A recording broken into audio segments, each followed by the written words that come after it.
Number 5. Russell Crowe. Born in New Zealand in '64, a hot-headed actor named Russell Crowe. He loves to act, but he loves one thing more: fighting round the world. This Australian actor aptly has a show called Russell Crowe Fightin' Around the World, and that title really says it all. Fighting round the world. Russell Crowe. Crowe randomly beats people up who are even slightly critical about his work, and even a few who aren't, to be honest. Dude, the director said to cut it. My fighting is poetry. You don't edit Russell Crowe's poetry, you testicle! Along with his good friend Tugger, a boat, the incredibly offensive Australian beats up folks that he calls Chinamen, black people, and scrotums. Oh my god, it's Russell Crowe! Oh my... Why don't you mind your own business, you scrotum? Perhaps worst of all, he even beats up a cancer patient in a misguided attempt to fight cancer itself. Even poor Tugger grows tired of Crowe's antics in the end. Take your love, I gotta take it.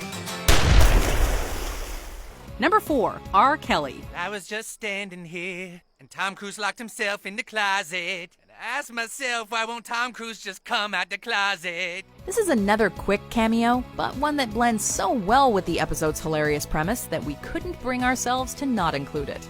With Tom Cruise refusing to come out of the closet, literally of course, the police get this R&B singer to try and persuade him. And I calm myself down, and I pull out my gun. Oh, Jesus. In a callback to Kelly's infamous opera Trapped in the Closet, he tries to serenade Cruise to come out, only to end up locked up with him. And all this just adds another layer of crazy to this episode. How big is that closet anyway? Now I'm in the closet. Now I'm in the closet too. Number 3. Mel Gibson. How dare you call me crazy? This means war! He's totally insane and one of the few South Park characters to have his real face used for his parody. Jesus, oh how I love you, Jesus! When Stan and Kenny travel to Gibson's house to get their money back for the Passion of the Christ, he promptly strips off and asks the boys to torture him, as you do. Ha! So you do intend to torture me, huh? Well, go ahead. Do your worst. You still won't get your ticket money back. I can take whatever you can dish out. Now, with the Braveheart blue face paint, Gibson chases the boys back to South Park, where he insists that the whole town torture him. I guess now you're gonna start torturing me. Ugh! Oh, my nipples are so tender, don't squeeze them anymore! That's Mel Gibson? And to think, this episode actually came out 2 years before Gibson's reputation went down the tubes. Number 2. Lorde. Randy Marsh is Lorde.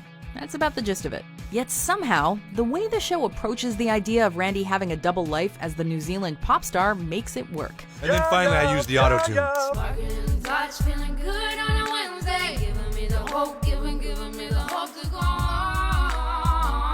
While no one seems to be able to see through Randy's flimsy disguise, which is limited to throwing on a dress and yelling out that he is Lorde, there's also an odd sincerity to this running gag. Okay, yeah.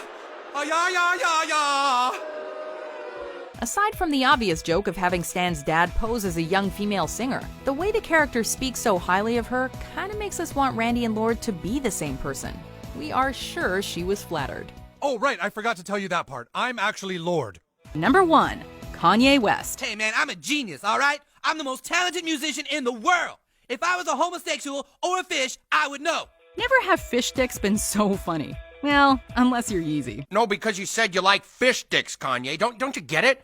You see, fish dicks is a play on words. Apparently Kanye is the only one who doesn't understand the childish gag, as he goes on a murderous rampage in his attempt to have the joke explained. I ain't gonna hurt you. I pay people to do that for me. Oh shit, oh no man, come on, I got no dick, man. He eventually sets his ego aside and accepts his life as a gay fish. Now content with his newly found sexuality, he wastes no time mingling with other seafaring creatures. I wanted to be free with other creatures like me, and now I got my wish. Cause I know that I'm a gay fish. Of course, he eventually reforms and instead decides to marry a hobbit. If she was here, you could all see for yourself how beautiful she is. But she can't be here because she has a movie coming out on Friday, directed by Peter Jackson, called The Hobbit. This depiction perfectly captures the rapper's egotistical nature, while throwing in just enough trademark South Park randomness to make this the ultimate celebrity send-up. My girl ain't no hobbit. Please God tell me I'm not engaged to no hobbit.